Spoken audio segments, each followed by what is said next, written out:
السلام عليكم ورحمة الله وبركاته، حبيباتي في الله. يا رب تكونوا جميعا بخير وفي أحسن حال، اللهم آمين. ازيكم يا بنات؟ عاملين ايه؟ إن شاء الله يا رب تكونوا جميعا بصحة وسعادة وراحة بال. إن شاء الله النهاردة هنعمل مع بعض الغريبة. خلاص، كل سنة وانتم طيبين. بدأنا في مخبوزات العيد، ينعاد الأيام عليكم وعلينا وعلى الأمة الإسلامية جميعا يا رب بالخير واليمن والبركة، اللهم آمين. ربنا يتقبل منا الصيام والقيام وصالح الأعمال منا جميعا يا رب إن شاء الله.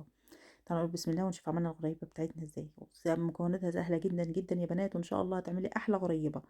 بسم الله الرحمن الرحيم. اول حاجه معايا كوبايه من السمنه، اخدتها يا بنات عيرتها بالكوب المعياري، دوبتها الاول على النار، واخدت منها كوبايه بالكوب المعياري وحطيتها في التلاجة لحد ما جمدت معايا زي ما انتم شايفين كده.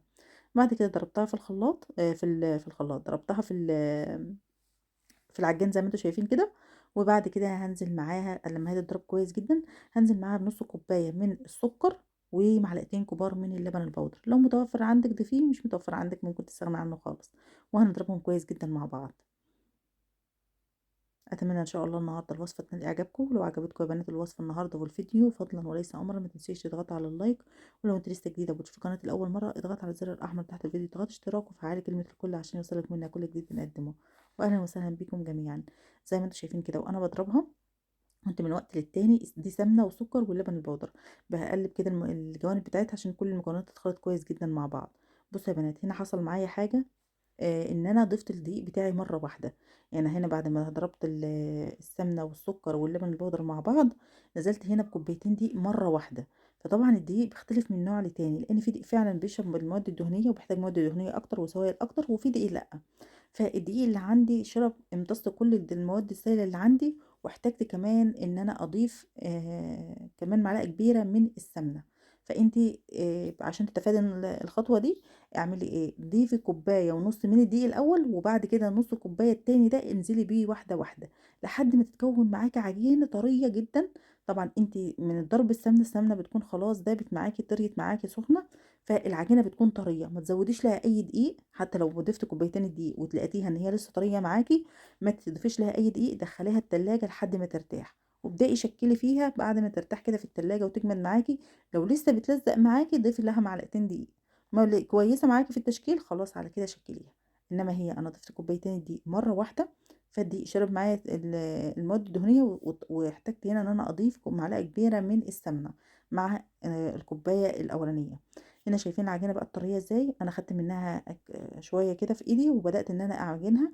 هي مش بتلزق ولكن طريه، محتاجه ان هي ترتاح. فانا هدخلها التلاجة بقالي كده ساعه ساعه ونص على قد ما تقدري. هي طبعا مفيش فيها بيكنج باودر ولا اي حاجه، فما تقلقيش، سيبيها ترتاح كده فتره في التلاجة تجمد معاكي، وبعد كده ابدأي شكليها.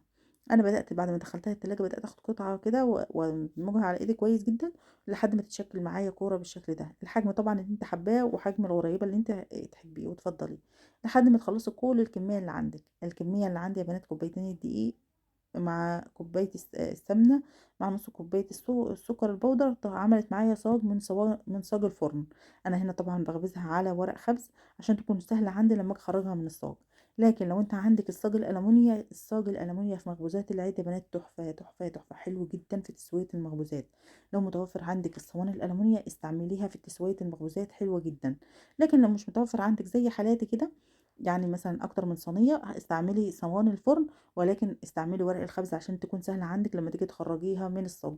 وكمان ملحوظة هنا يا بنات، علشان تتأكدي ان الغريبة بتاعتك مظبوطة، قبل ما تخبزيها خدي منها قطعة دخلها الفرن على درجة حرارة 140. اعملها اختبارها يا بنات الأول قبل ما تخبزي كل الكمية بتاعتك. لو فرشت منك اعرفي هنا، او يعني هي حجمها زاد، فتحت كده وفرشت في الصاج، اعرفي ان هي هنا محتاجة دقيق. هتزودي لها معلقتين دقيق وتشكليها تاني وتخبزيها عشان بس تكوني متأكدة ان المكونات بتاعتك كلها مظبوطة. بس كده، تعالوا بقى نشوف الكمية بعد ما شكلناها عملت معانا قد ايه. ودي الكمية بتاعتنا بعد ما خلصناها تشكيل زي ما شفتوا معايا، عملت ليا صاج من صاجان الفرن. هبدأ ازينها بقى بأي حاجة انت حباها. حابة لولي عندك، لو متوفر عندك. انا كان اللولي ده عندي كنت جايباه لتزيين التورت والكيكات والحاجات دي، فمتوفر عندي اللون الذهبي ده زينت بيه. ممكن كمان تجيبي منه الفضي، ممكن تعملي القرنفل. انا بحب القرنفل جدا جدا مع الغريبه، بيديها ريحه وطعم حلو قوي. لما كمان تحطها كده في علبه وتيجي تفتحي العلبه تلاقي ريحه القرنفل معاكي، بجد بيكون طعمها حلو جدا. حابه تزينها بمكسرات، تحفه. مش حابه تزينها خالص وتسيبها كده ساده، حلوه جدا. المتوفر عندك زيني بيه لو متاح. هنا خلاص هي انا شكلتها، عملت معايا الصاجة زي ما انتوا شايفين كده. هدخلها الفرن على درجة حرارة يا بنات 140 150 على حسب الفرن بتاعك. كل واحدة فينا عارفة درجة الحرارة بتاعة الفرن بتاعها. لو الفرن بتاعك سخن حاولي تعملها على درجة حرارة 140 150 بالكتير. الغريبة بتاخد معايا لون من تحت بس، ومن فوق بتفضل بيضة زي ما انتوا شايفين. بتاخد لون ذهبي حلو كده من تحت يعني، معاها على خمار خفيف، وبتفضل هي بيضة زي ما انتوا شايفين كده من فوق. بس كده. وبتسيبيها تبرد تماما، شايفين ده اللون اللي انا بقول لكم عليه. وتسيبيها تبرد تماما، يعني انا ما عرفتش احركها خالص من الصاج، تسيبيها تبرد. يعني انت ممكن تعمليها من اول النهار وتسيبيها على اخر النهار لما تبداي تعبيها معاكي. بس كده. وبتقدميها طبعا، أنا هنا عملتها في ورق الكب كيك الصغير ده.